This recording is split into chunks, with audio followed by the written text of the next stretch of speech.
Welcome, friends of the Greasy Shop Rag. Today we're going to take a look at a Poulan 5200 chainsaw. The customer complaint is that it hadn't run in a long time and he just wanted me to get it going. Now I did that. I went through the carburetor, put a fuel line in it, filter, all that good stuff, and I got it running. But it didn't run right. And in fact, I found out that it has an air leak. That air leak is in the adapter that goes between the carburetor and the reed block. Big crack in that plastic piece. And we're going to swap that out. So the other complaint that he had was it felt like there was a broken anti-vibe mount. And he supplied a part saw. So that's where I got the reed or the carb adapter from, and that's where I'll get the anti-vibe mount from. So we got the bar and the chain off of here now. Just get that out of our way. It's a pretty good sized bar he's got on there. And then we'll dig into this a little bit deeper. I mean, you gotta love this old saw. This is from the mid to late 70s. And I'm thinking this is like a 85cc saw, if I remember right. What I really like about this saw is the writing on the starter cover. It's the anti-vibe or counter-vibe, it says there. The font that it's written in, I mean, that thing screams like funkadelic 1970s, you know? It's pretty cool. I don't know, maybe it's just me. These old saws, though, there was some neat characteristics to them. So there I was looking at that fuel line that I put on there. And when I put the line on, I just didn't like the way it was routed. And I can see now that I still don't like the way it's routed. It's got a little bit of a kink in it. So we'll address that as well. This air filter here, I mean, you can't just go buy a new one of these things. I saw one of them on eBay for $50-some that a guy was trying to sell. They can be kind of rebuilt if you cut all the old felt off of there and glue something new on it. But here's the problem. What we thought was a broken anti-vibe mount is actually a broken crankcase. That's a bummer. But like I said before, the guy supplied a complete saw for parts. You know, we talked about it, and he said, you know, get the thing running properly, and he's got a guy that's going to maybe look into swapping out the case. It's just not a job that he wanted to pay a shop to do at shop rates. And it certainly could get involved when you're talking about a piece of equipment that you may or may not be able to get all the parts you need. And, you know, it takes time if you're going to make gaskets and things like that. So his decision was for me to make it run right, and then he'll take care of the crankcase. Whether he takes care of it or not, I don't know. Maybe he just cobbles something together and builds some kind of plate on there. Maybe he welds it. I don't know what he's going to do.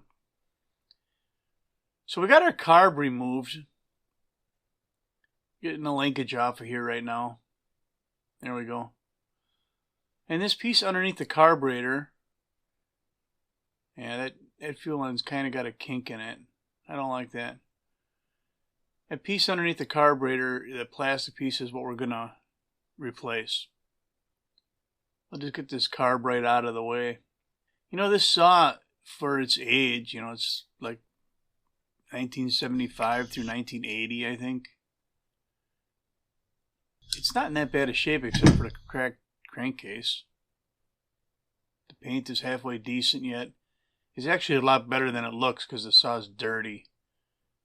What looks like chip paint on there is just dirt. So there's our problem right there. A big old crack in that plastic carburetor adapter. And I kind of wish I would have pulled the reed block out of here to show you. It's pretty unique. it's a 4-sided block with a reed on each side. So because we harvested that piece from a different saw, one of them the gasket stuck to the carb adapter, and the other one the gasket stuck to something else. I don't know. So this gasket's getting peeled off of here, because I think the gasket we need is still on the reed block, if I remember right. We're just kind of cleaning it up here a little bit.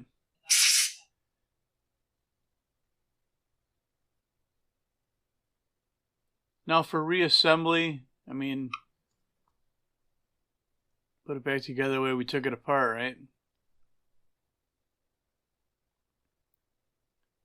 We're kind of lining up this adapter on top of the reed block, just making sure everything's right. Checking out the gasket situation on the carburetor. We put our throttle lever in, lay the carb in place. Yep, that's going to work. So we'll get this fuel line back on here.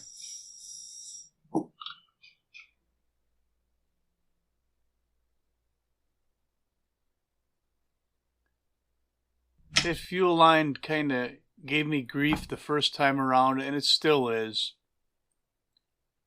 It doesn't look that bad right now, but we still got to put that choke lever in there. So we'll get the bolts running through the carburetor and then into that, or through that carb adapter, and then down into the reed block. So there's a few things that got to get lined up here, and you know, fortunately for this repair, the gaskets were all kind of stuck in place, the ones that I'm using here. So those aren't going to shift on me when I put it together.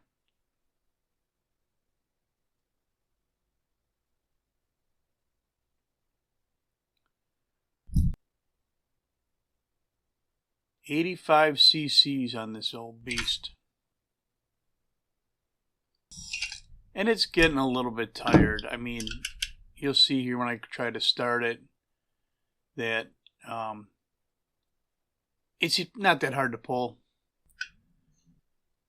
But I'm going to have a problem starting it because that broken anti-vibe mount allows the handle to move separate from the engine, and what's in between the two is the throttle linkage. So when you try to set the throttle lock, and it's shifting in between there, it won't stay locked. So there's no real fast idle feature to be used while trying to start it. And in the end, you'll see I have to kind of one-hand it and hold the trigger to get it to finally start. I don't like the way that choke linkage is rubbing on the fuel line. It'll work. It's not like a trigger where it's going to be constantly rubbing back and forth on there. It's going to rub once each time you use the saw. You notice on the air filter that big black blob on there, and on the back side there's a couple more. Those were holes in that filter. I just took some liquid electrical tape and plugged them up. So we'll get this thing put back together and see if it's going to run. And if it does, that's all I'm going to have for you on the Poulan 5200 chainsaw that needed a new carburetor adapter. Thanks for watching. Later.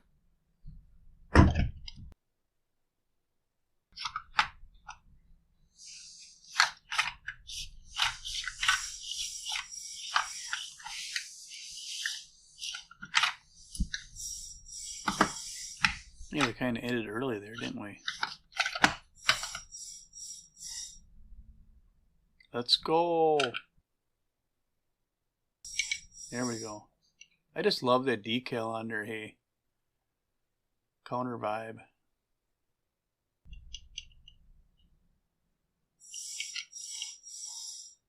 Oh, he's in a hurry. He's using two hands at once.